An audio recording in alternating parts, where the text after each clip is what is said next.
याद रखिए, अगर आपकी समस्या एक जहाज जितनी बड़ी है, तो प्रभु की कृपा समुद्र से भी विशाल है।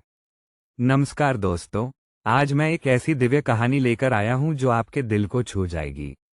एक दिन नारद जी ने भगवान विष्णु से पूछा, प्रभु, जो आपकी भक्ति करते हैं वे इतना कष्ट क्यों सहते हैं, और जो आपका नाम तक नहीं लेते वे तो ऐश्वर्य में जी रहे हैं, धन संपत्ति में लीन हैं। नारद, चलो आज तुम्हारे इस प्रश्न का उत्तर पृथ्वी पर चलते हुए ही देते हैं। दोनों संतों के वेश में पृथ्वी पर आए। पहले एक धनी व्यापारी के घर पहुंचे। दरवाजा खटखटाया। व्यापारी बाहर आया और गुस्से में बोला, क्या हर बार भीख मांगने चले आते हो? मेहनत करके क्यों नहीं खाते?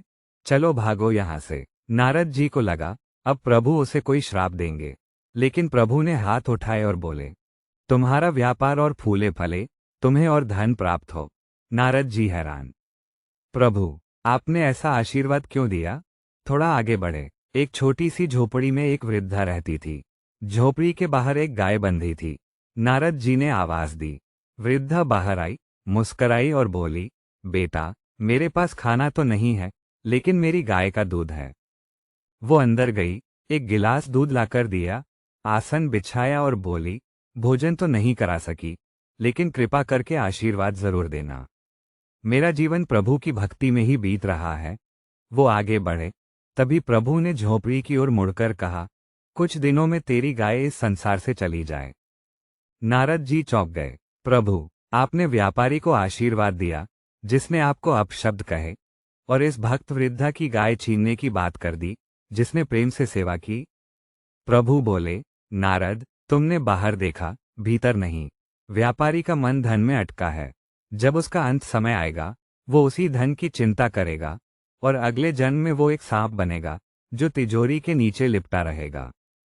और उस वृद्धा की गाय उसकी ममता है।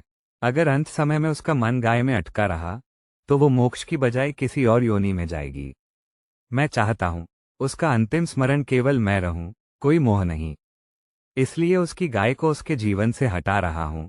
शास्त्र कहते हैं, अंत समय में जिसका स्मरण होता है वही अगला जीवन बनता है।